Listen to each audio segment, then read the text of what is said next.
Hi. I don't have a microphone. That's okay. We can use this one. Is it all right, Sean? It's okay? Okay. Anyway, so we're webcasting this, so that's why I'm talking to the man upstairs. Hi, so I'm Alyssa Goodman. I know most of you, and welcome to today's Seamless Astronomy Colloquium. It's very nice to see so many people here at 10 o'clock in the morning on a Friday, the week before Christmas vacation, so thank you. And we're very pleased today to be hosting Bruno Merín, who's here visiting from ESA. And he's going to be talking about ESASky, which is an amazing tool that I first saw when he and I met at Dot Astronomy in Oxford in 2016. Yes, because it was the day before Brexit. Anyway, so Bruno did all of his studying in Madrid, I think. Yes, right.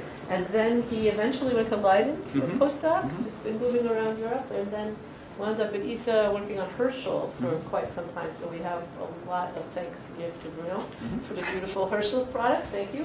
And then most recently, he's in charge of data, as far as I can tell, for ESA. And he's been working on this ESASky project that he's going to tell us about today.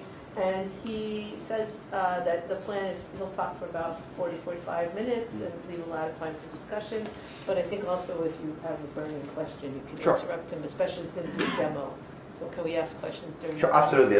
Interrupt me anytime. Great. So Thanks, Alyssa. Well, it's a great pleasure to be here. I'm really honored. Actually, during my PhD, I spent 3 months here working with Nuria Calvet and Lee Hartman. So it's great to come back here and recognize the places and have all these sweet memories from the past.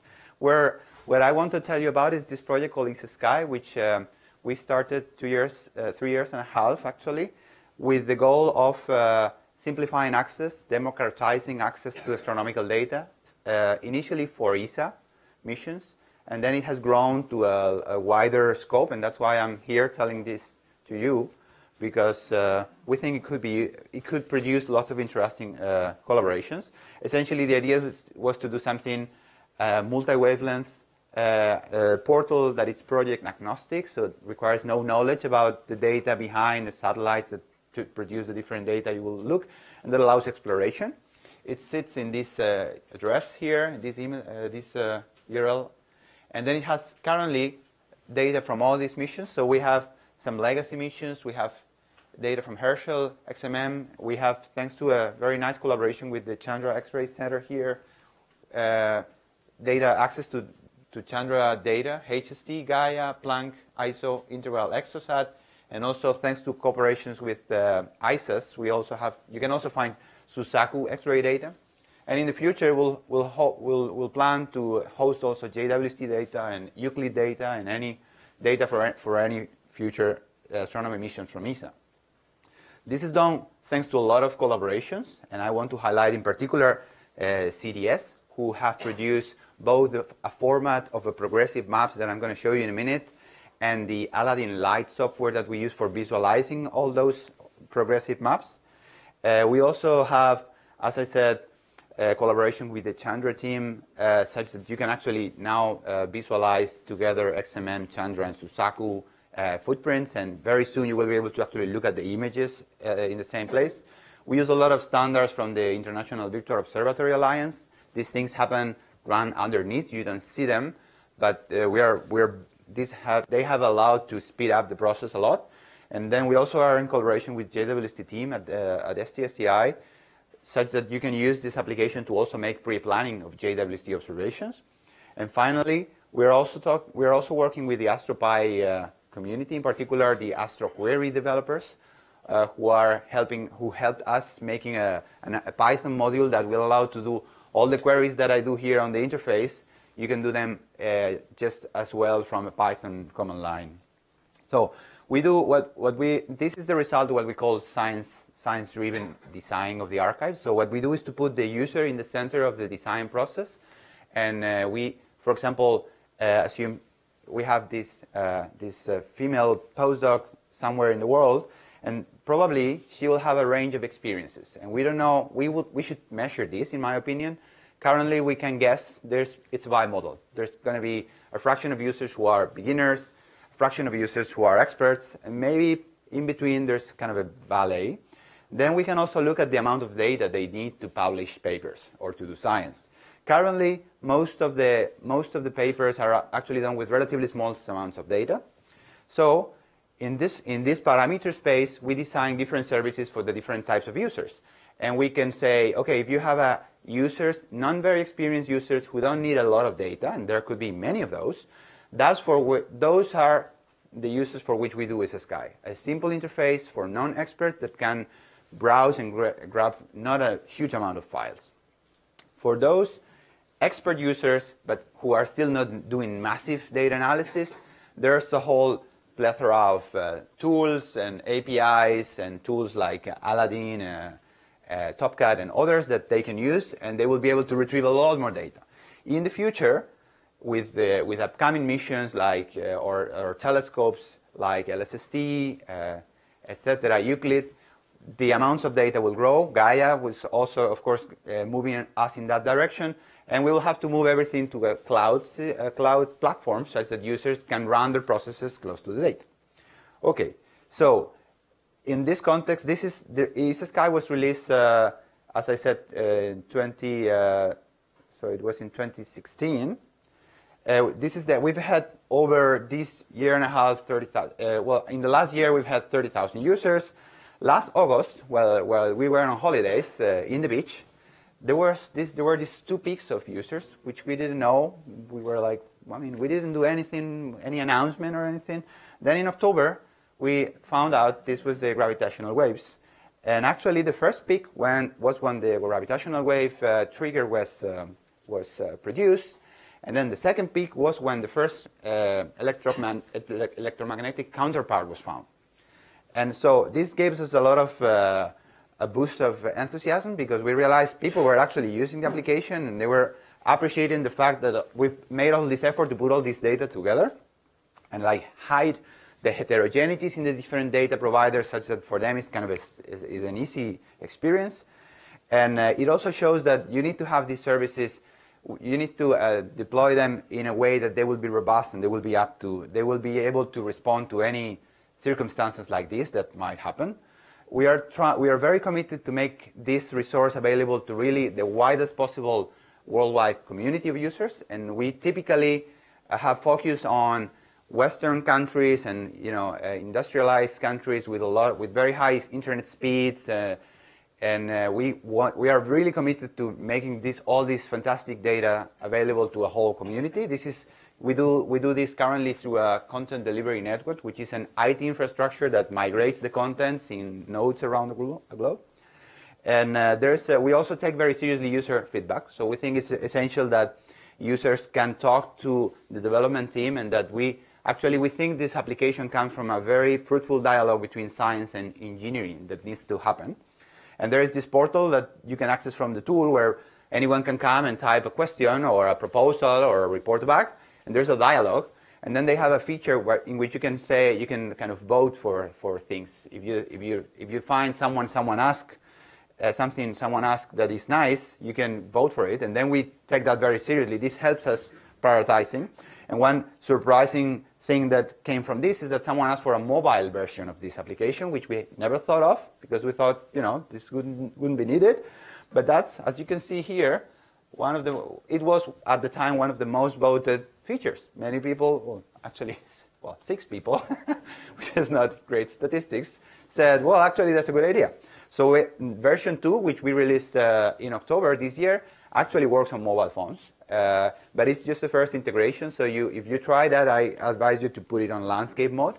And with all these phones, it might not work well. So it's just the first prototype. But let me show you what the application looks like on a desktop first. When you enter the application, which, as I said, sits in this address, sky.esa.int, what you see is just the sky. You very quickly realize that's a very famous first light target for ESA missions, M51.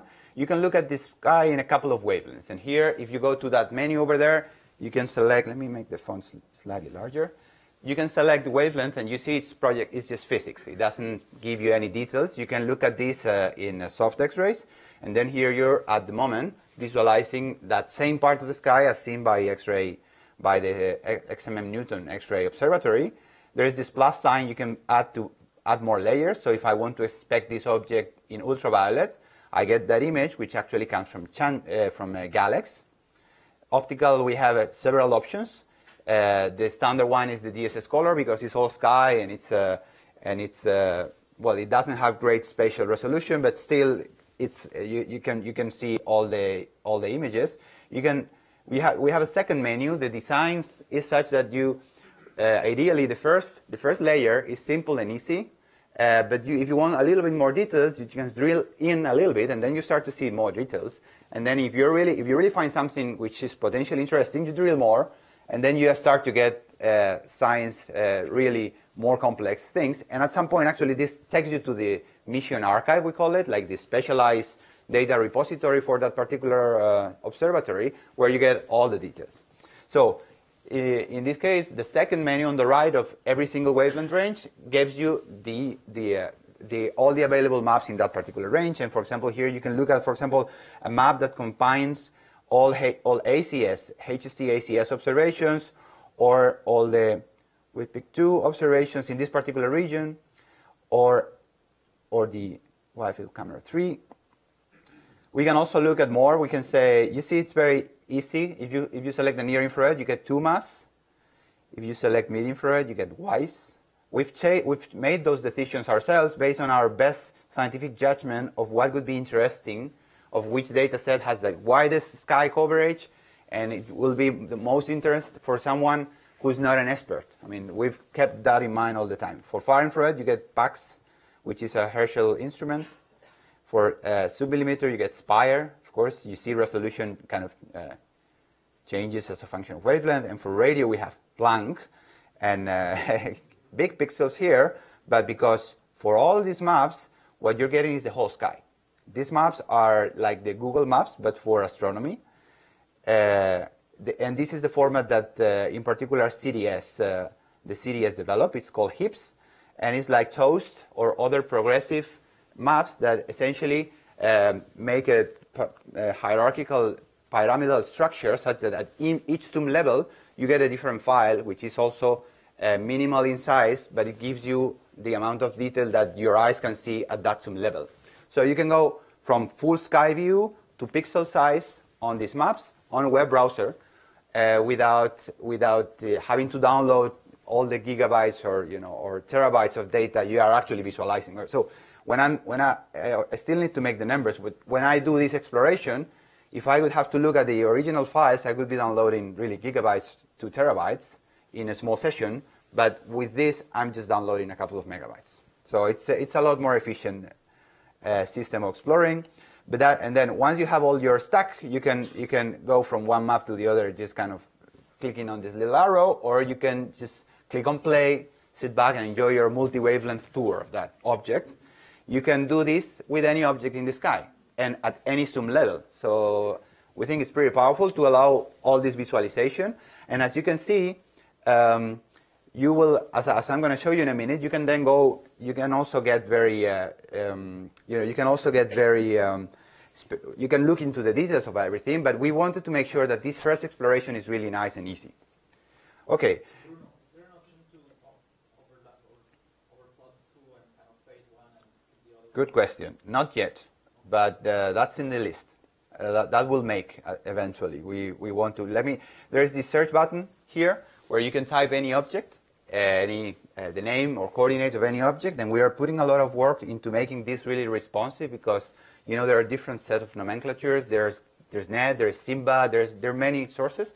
So, and then there are names of objects that are actually not necessarily associated to objects that have a counterpart in some of these online databases. So that behind that thing there will be an elastic search engine that actually searches in many databases such that people can find their objects. So if I come to this object, you might see these buttons over there which have some numbers that change every time I change field of view. They are showing you in real time the result of queries sent to all the archives of all the data sets that we host, which are, as I said, all ESA astronomy missions plus Chandra plus Suzaku at the moment. So if I come here, it says 2000. If I click on that little galaxy button, I get this chart here that is graphically telling me how many science-ready images there are as a function of wavelength for all these missions in this exact rectangle of the sky I'm looking at. The colors are intended to represent wavelengths, so green is optical, blue are X-ray, high energy, and red are far infrared, or infrared, far infrared. And then if you hover on top, it will tell you very quickly how many observations, how many images, science-ready images, fully calibrated, are in this part of the sky at the different wavelengths from the different missions. So if you click on HST, you get, for example, you get all the footprints from HST observations ever taken on this particular field of view, together with this table here, which is going to give you observation ID and a kind of a very minimal set of metadata about these observations. The full list is has hundreds of columns. We've selected the very minimal things you really want. You can now, for example, say, well, you can select them just like you could do in mass, for example, by moving around. But you can filter as well. You can say, I would like just to see ACS observations, and then you filter that, and you can only see those ones. You could sort them by observation duration. You can get the kind of longest or shortest observations, or you can sort things by observation time, or you can filter this as well. Imagine I want recent observations from ACS in this galaxy. This is how I would get them. Once I'm happy with this, I can, in these controls here, I can have for example, in any of them, I can have a preview of one of these particular images that comes directly from the archive. I can click on the observation ID. Imagine I find something interesting here. I can click on this observation ID, and this takes me to the mission archive, where I can get a lot more information about that particular observation. So this is where we transition from the exploration into I'm getting interested about this. So you get a lot more detail here, of course. You get all sorts of calibration levels, and that's sort of the design principle. You can select the file if you're interested on it. You can come to download data products, and because everything you will find here is public, you will be able to download it directly without having to register or do anything about it. So you've done that through ESA as opposed to going to, say, the Hubble archive. Yes. Yeah. In this particular case, we're going to the ESA archive, which has a mirror content. So it's initially, I mean, that for European users is better. Maybe in the future we can think of smarter ways of doing this. You can do the same with Chandra, for example. What you see now in blue is the footprints from all the Chandra observations, and then you can either download them directly, and in this particular case, this FITS file I'm downloading is coming from here, regardless where I am in the world. And the important thing is that the FITS file we're giving the users is the best single science-ready product as recommended by the mission specialists for scientists, for general scientists. And we were having an interesting discussion this morning about how to do that properly.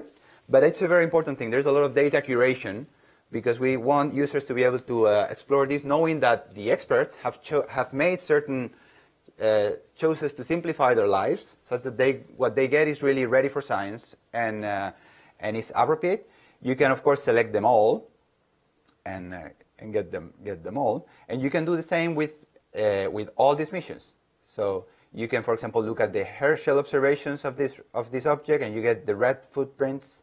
You can also see ISO observations, integral observations, XMM observations, of course. So let me show you the XMM observations. So they all have different footprints, and the colors are matching the colors in this. We call this the tree map. You can also this way you can explore different wavelengths. Let me do now a little piece of magic that we like a lot. If you zoom out, because now we're looking at this object. In practice, we are collecting stats. Let me center on the galactic center for a moment. Let me zoom out. If I completely zoom out, I see the whole sky. Let me put this in galactic coordinates. At the galactic plane now it's horizontal. And now I'm going to look for all data. Now you see the numbers are going crazy up here because now we're looking for all observations in this half of the sky for all these missions. And there are 300,000 at least in our database. And we keep this up to date. So if I search now for, I refresh the HST field, now I'm going to look at all the observations that Hubble have done in this half of the sky over the 27 years it's been operating, because loading these million observations would take forever and would break my browser. What we've done is a simple, the application of a simple aggregation algorithm that actually, instead of showing you all the individual observations, it just shows you a simplified coverage map of this region. You can do the same for Chandra. You can do the same for Herschel. So you can essentially put the whole history of observations ever taken, public observations, so we sometimes miss the really latest, ever taken in the sky in one single map. So I have HST, Herschel, Chandra, I have XMM, let me add XMM, XMM OM, so the optical monitor from XMM, Chandra, I have Suzaku. That's currently not included. So the SLU survey is not yet here. We're working on it. So the way we work with these things is that we progressively try to add content to the application slowly. So, for example, XMM SLU data will be available eventually in the future, but we need to do all the kind of all the working to get things to look nice together and be able to kind of connect everything into the same framework. But that will come. So I think I have. Likewise, we're talking with Spitzer people to actually have all the Spitzer footprints here. This will come soon. We are very close to that already. So this is the map that you currently have with all the observations from non-survey missions, non-survey telescopes, ever done in this half of the sky from the X-rays to the far infrared. What do you think? The first time I saw this, I was like, wow, amazing, right? You see the galactic plane here, which was observed. You can see the red outlines. That was a large Herschel program. You can see lots of Chandra observations in light blue. The dark blue is XMM. Now I have a little question for the audience. What is this? Green is HST is green. What is that thing? Yeah, very good. You were asking something? Oh no, it's the ecliptic plane to say what there is. Exactly. Well, actually, all the missions also, but I mean, it's very fun when you actually come here and start zooming to look at some of those streaks. Let me try to go to one of them. Bruno, what's Yeah. the order of the mocks you visualize? So it depends on the mission. So the mocks are these multi-order coverage maps. So these are these simplified hill peaks representations of the coverage of the missions.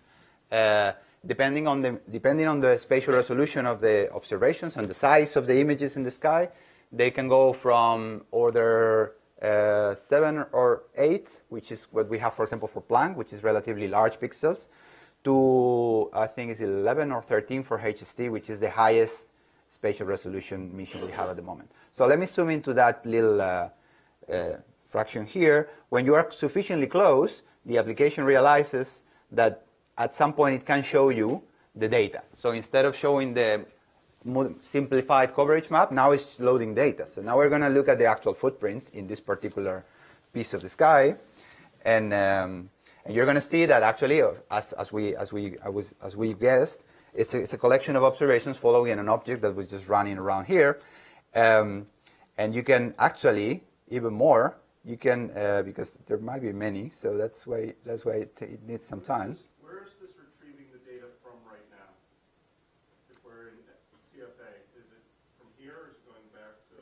All the footprint information and all the metadata information is stored locally to the application. So that the application is querying the server which we have at ESAC in Madrid.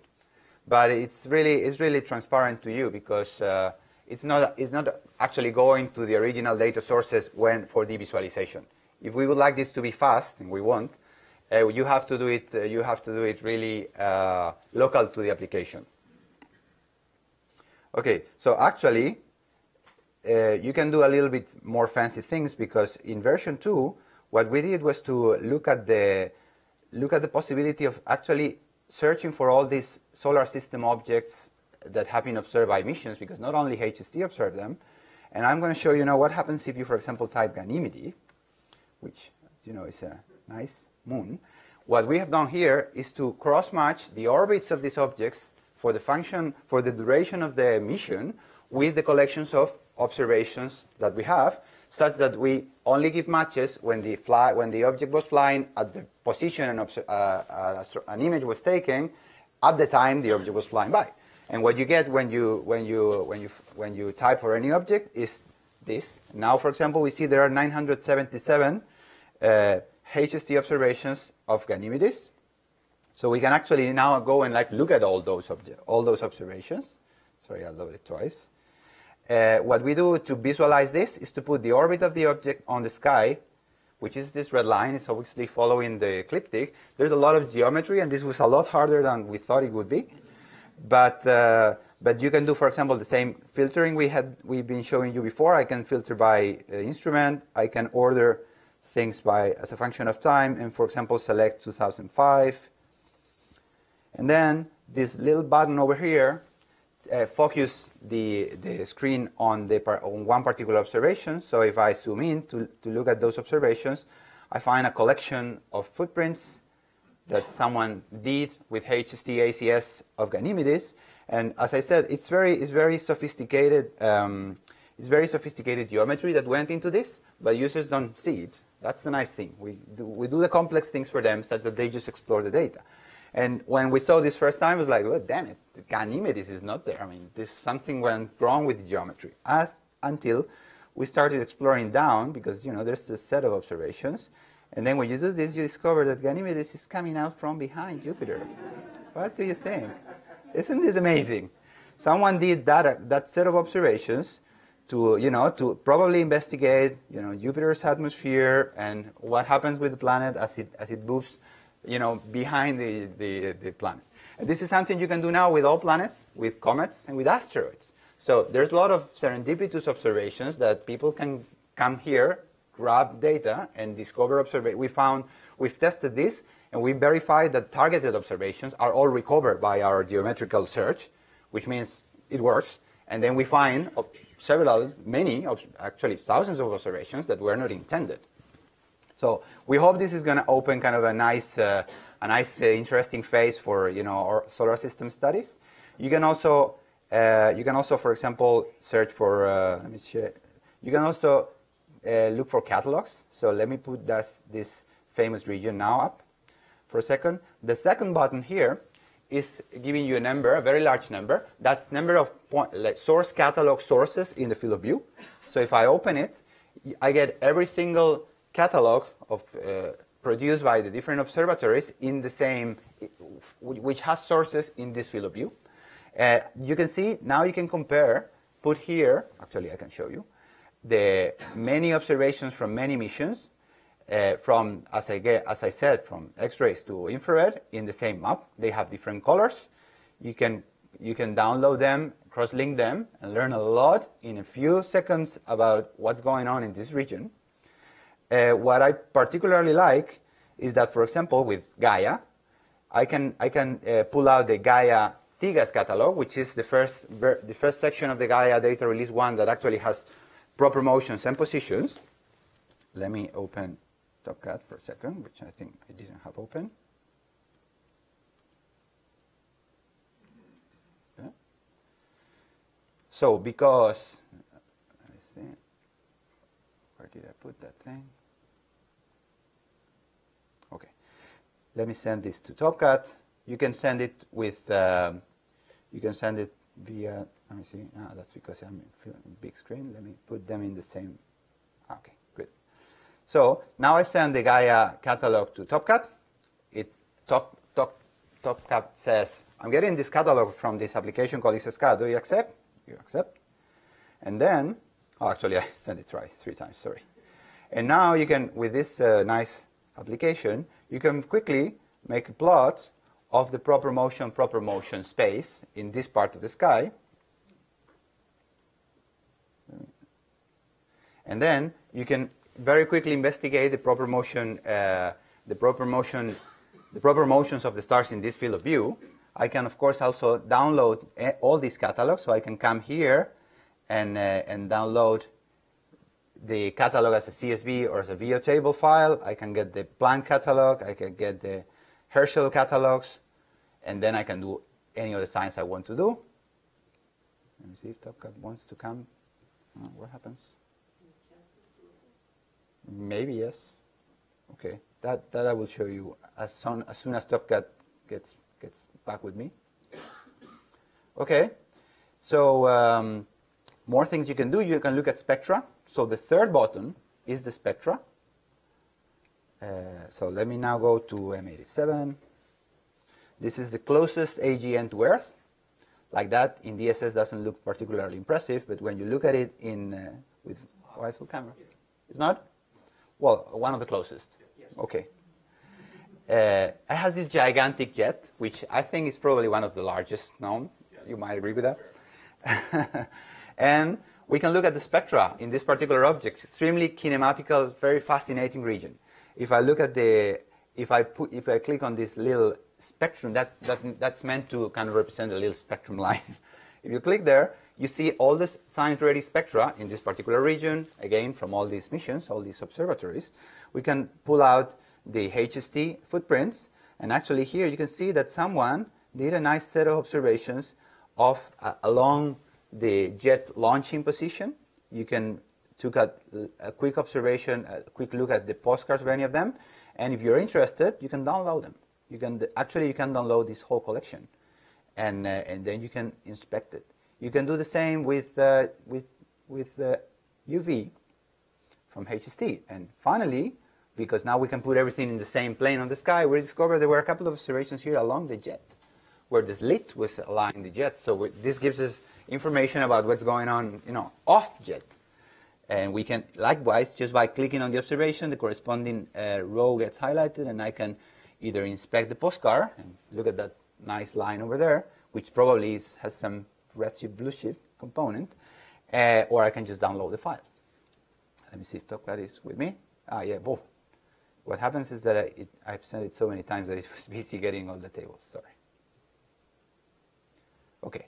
Now, what I wanted to show you is that I just got this file. You saw, I just searched in the Pleiades, got a file, sent it to Topcat. I do this proper motion plot, and then in a second I discover there's a bunch of objects at proper motion 0, so these are essentially not moving, but there is this co-moving cluster here, which is actually the cluster in the Pleiades.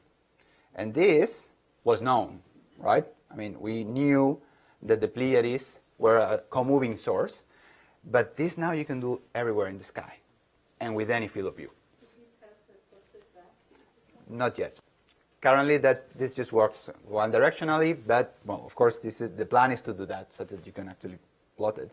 But the nice thing here, actually, we've discovered, and we are making a paper which is that this for another demo. I did it on another Starfront region, and I found a lot of new members, and that's just Gaia data, which is fantastic and a simple way of visualizing and kind of plotting things quickly to explore what's available.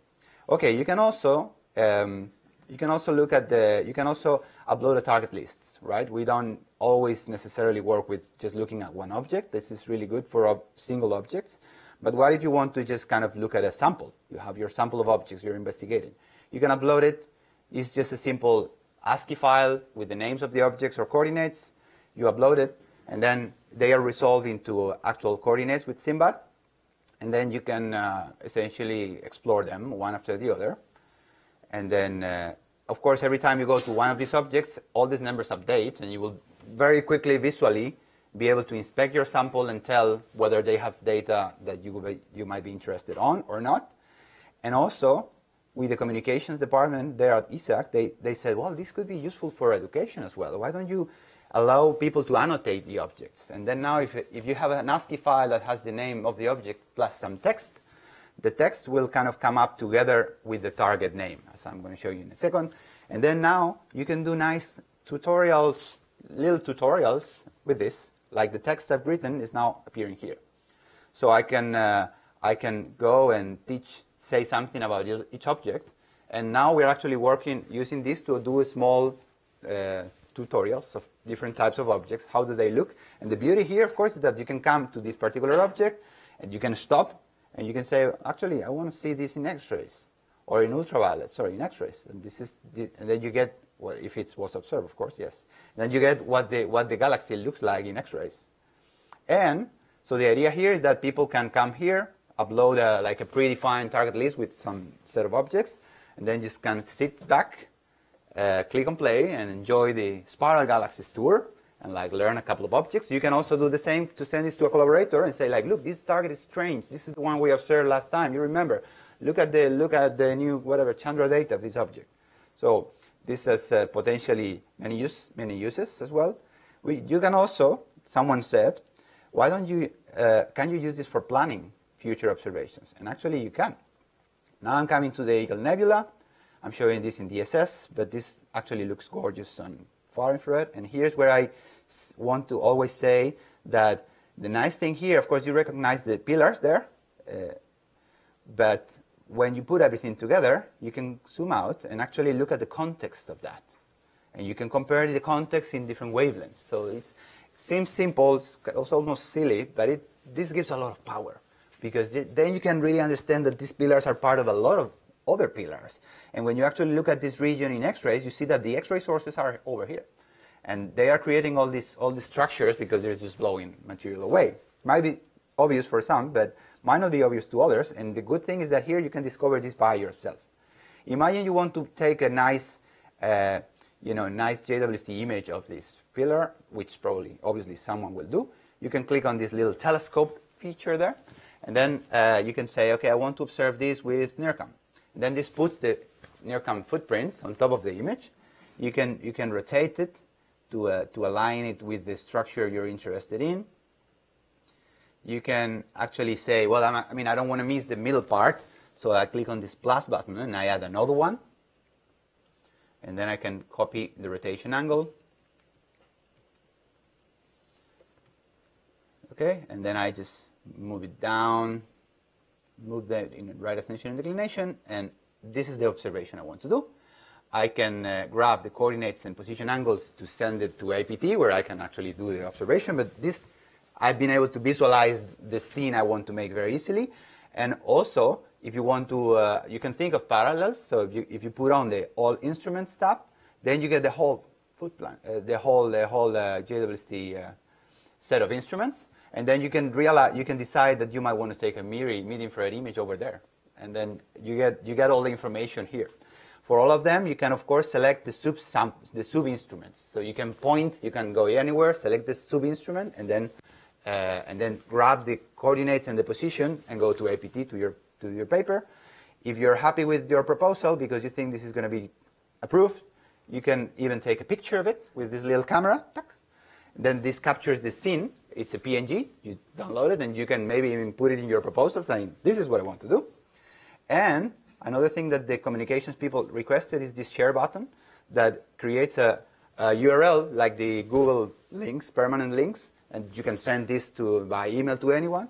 And then if they open a tab and put that, the application, it will show exactly the same part of the sky with the same zoom level and the same image behind it.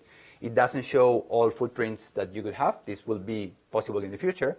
But at least this allows to link from any object. So the way they use it is that for communication press releases, they talk about certain object as observed on certain wavelength, and then the name of the object becomes a link that opens this with this particular wavelength, where they can look at that, but also in other wavelengths, or get the files, or do whatever they want.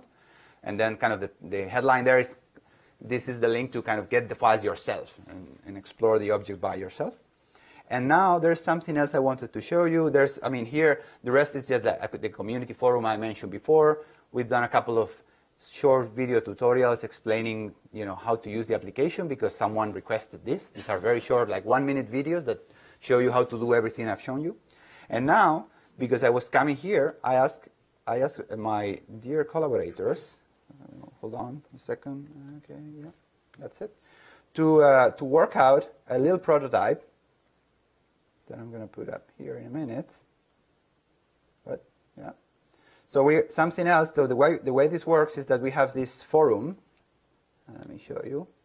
So we have this forum here, where people ask for questions, or this community forum, where people request things and people vote for them. Okay, and I would encourage you to kind of fill in any requests or complaints or whatever there, and then as long as people vote for them, we take them into the plan, for the short-term plan, and So what we are doing here, let me shift reload here. Yeah. Yep. 1 second. Because, so someone asked, well, I actually would like to be able to see publications together with everything else. And that's what we're trying to do at the moment. Okay, while this upload, let me finish the presentation and I'll show you that later. This is the list of people who are contributing to the project at the moment. You see there's many people within ESA, but this is really open to more people. So we are really calling for contributions. And anyone who wants to join or help or in any way, we're more than happy to talk to them. And that's why I'm here, to talk to the Chandra X-ray team. And I'm going to have also a chat with Elisa and Worldwide Telescope and other people. I think if we really pull together our efforts, this is where we can really make a difference. And we're really absolutely open to that. And that's that's the reason I'm talking to you now at the moment. These are the conclusions from the talk. Essentially, we've learned from these 1.5 years of operations that actually users like simple interfaces, even if they are limited. And of course, that regardless the fact that they like them, you need to give different services to different types of users. That's pretty obvious. I also remember that development teams should, in my opinion, prioritize the real user feedback, which is not so easy sometimes, but it pays off to do it, because then you give users things they appreciate. And then we also always advise people developing these sort of applications to try to follow the user all the way to the paper, because that's where you realize whether things are really easy to use or not so much. And then version 2, as I said, Spectra has everything I've shown you. So I think this is there's nothing really new about that. Let me control and press 5. Let me try this. So maybe I can take questions while this thing happens.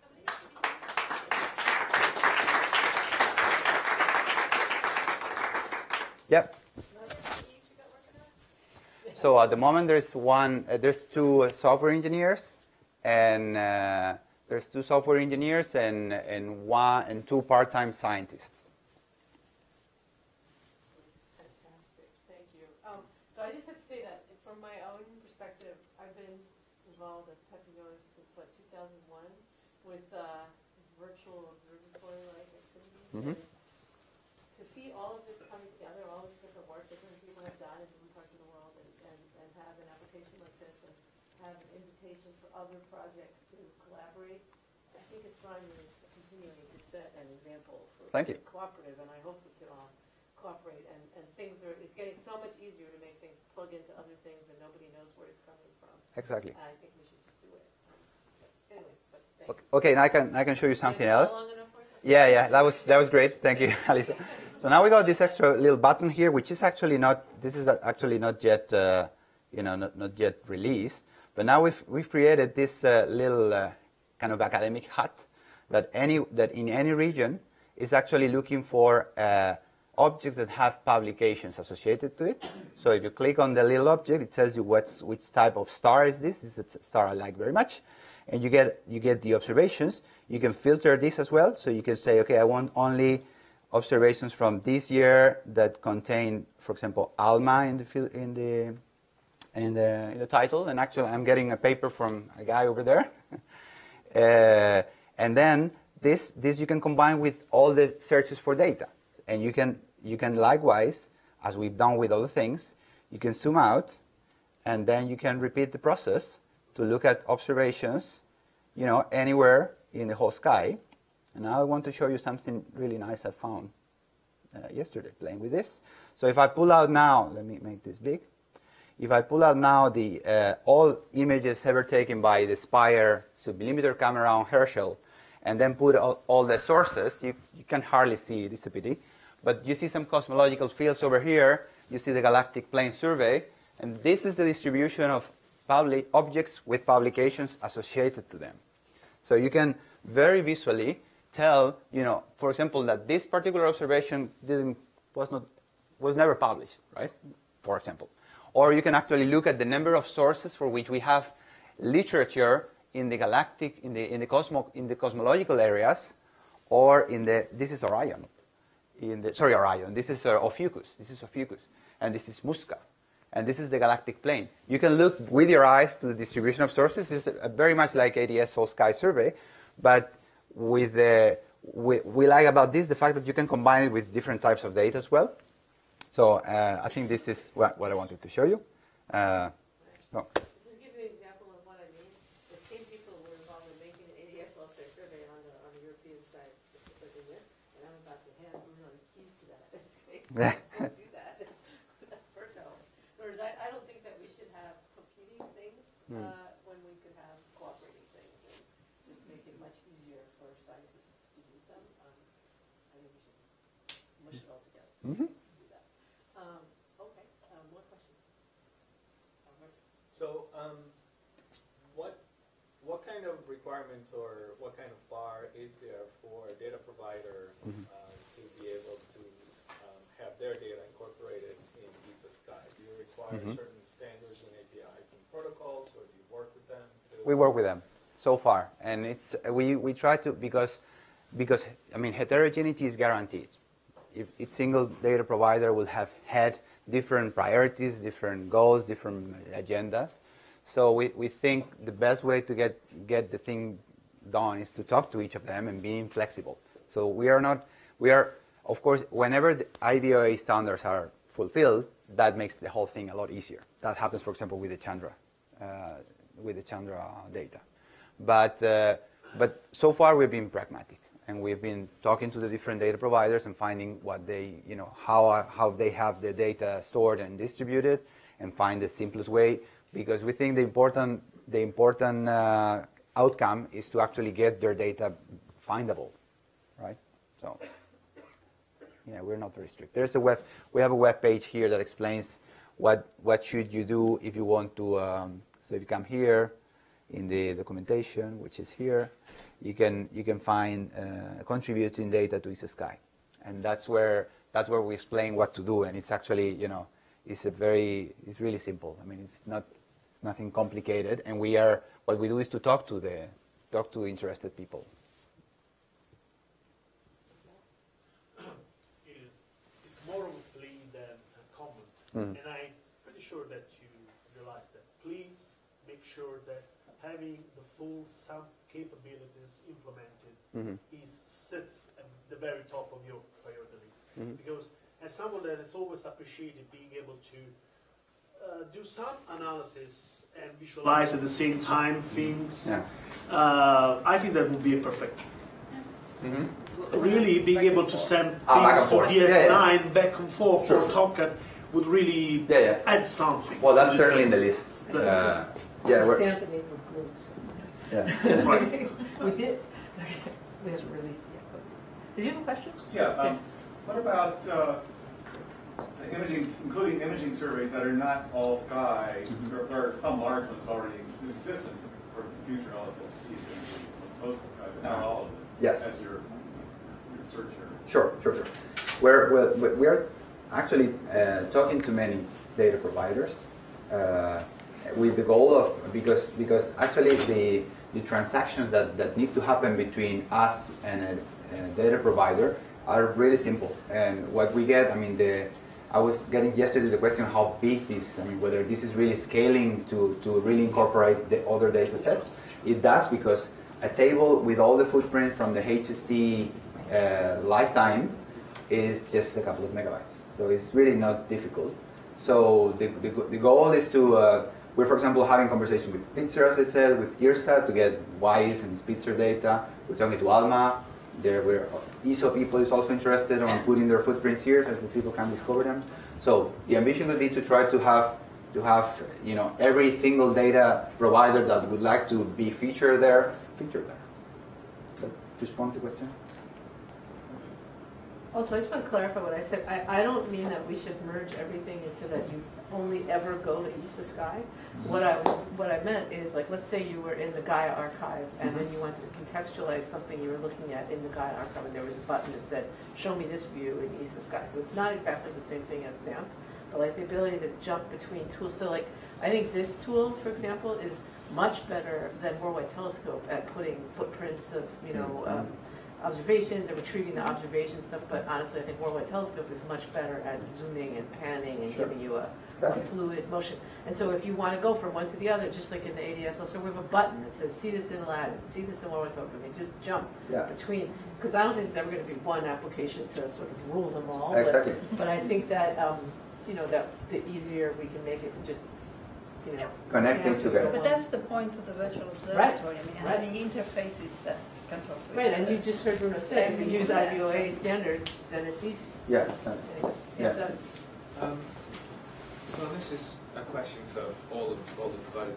How do you track provenance? You know, because if someone comes and uses this to create a paper, then obviously both the archive, I mean, you've done a lot of work on this, the archive teams have to do a lot of work, and then, you know, there's some level of, you know, tracking through provenance. So how do we as a group, it's not just on your bank, you know, support that? Is that an issue in your workflow? Of course, I mean, it's very important that users realize where they're getting the data from. And because that it's nice that it's so easy, but now, you know, as you said, you could be using data from anywhere. Exactly. But we made it very, very clear and very easy to figure out where our users, the fact that users are grabbing data from the original sources of data.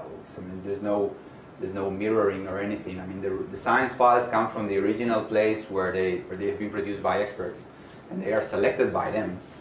And all the documentation, when you go to documentation, you can read everything that comes, where all data comes from, and with links to the descriptions from those data providers about what the products are. I'm wondering if Doug is asking in the long run, instead of just like a screenshot, can you, instead of, you know, copy a shortcut to see this view, can you say also show me the provenance of all the data that are in this view? Well, that might be a nice feature to add. This is very easy to do. Of course, also for each of the data sets, you can. We always enable a direct link to that archive for that particular observation. So I think we've never found a situation in which someone kind of misunderstood the origin of data. People who use this generally are knowledgeable enough to understand that if they're getting, you know, Suzaku data that comes from Japan, but we could maybe add, you know, a little kind of README saying that, by the way, in case you didn't know, this comes from here, this comes from here, and these are all the URLs to the original sources of information. Yeah, that's a good idea. Good suggestion. Two more, in the back. So ESASky seems like a very visual tool, but you talked about there being a Python interface, and so I was just curious if you could say something more about that and what the products. Yes, so the Python interface is an AstroQuery module, and it just allows you to do everything I've shown in the interface, all the data retrieval, of course, not the visualization, and it just uses all the infrastructure from AstroQuery, which is really well done. It's talking to it's a bit more technical. It's talking to the backend for this application is a so-called table. So it runs a TAP protocol, which is a table application protocol from the VO, and there are routines, there are libraries to talk to these servers, and that's how we do it. You can search, you can query for available data, or you can retrieve them and load them in memory to do anything with them. Does that answer your question? One more in the back. So you know the way you can follow solar system objects, can you also follow nearby stars with proper motion the same way? Good question. Not yet. At the moment, we're using fixed positions, although it's a very tiny fraction of the stars that really move so much that might get off. But yeah, actually, if you search for, it's funny when you search for example, Barnard star, in the DSS you see kind of a couple of images because it has moved in between the different filters we're taking. Or the different epochs. Well, a couple of years from now with Gaia, that's a very interesting question. Yes. I mean, that's actually what I didn't mention. We released last October version 2 that has spectra, and we're planning to do a version 3 in the next couple of months, several months, that will look into the time domain.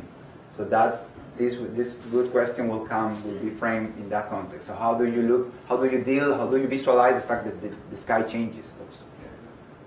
Yeah, that's for later, but it's a very good question. Actually, of course, the Gaia people are asking us about that as well. Like, I mean, this is going to be, the idea is maybe to plot a little kind of proper motion arrow. That's very easy to do, but then it's going to be funny when things have moved from the DSS data sets to the Gaia positions. It's going to be for a small fraction of objects still, relatively to the whole sky, but yeah, it's going to be a challenging thing to do. Yeah, very quick. How do you handle IFUs data? Well, that's for later. We haven't. Okay, but do you have a plan? Sure. I mean, it's going to fit into imaging or spectra, or you will have to have the new category, which is data cubes? Probably we'll put data cubes, yeah. I think they're okay, different. No, that's because X-ray data are basically data cubes. Yes. With the high energy data, we are kind of doing things step by step. But of course, you could eventually, at some point, also do the event lists. But then, it wouldn't be so obvious to use. And visualization will actually be. So yeah, I think the idea is to keep adding data types and data sources progressively as we can, and as people is willing to contribute. Yeah. Okay, great. So Bruno's going to stick around today. I know some of us are going to talk to him right after this, and I don't know what your schedule is beyond that. Yeah, well, I'm leaving at 5 p.m. I think. Yeah. Anything before that. Come up and talk to him afterwards if you want to see if we have a couple of meetings also to follow up with Alberto and the Chandra people, but yeah, I'm going to be here. Yeah, I think he's pretty busy, but Anyway, okay, thank you again. Thanks.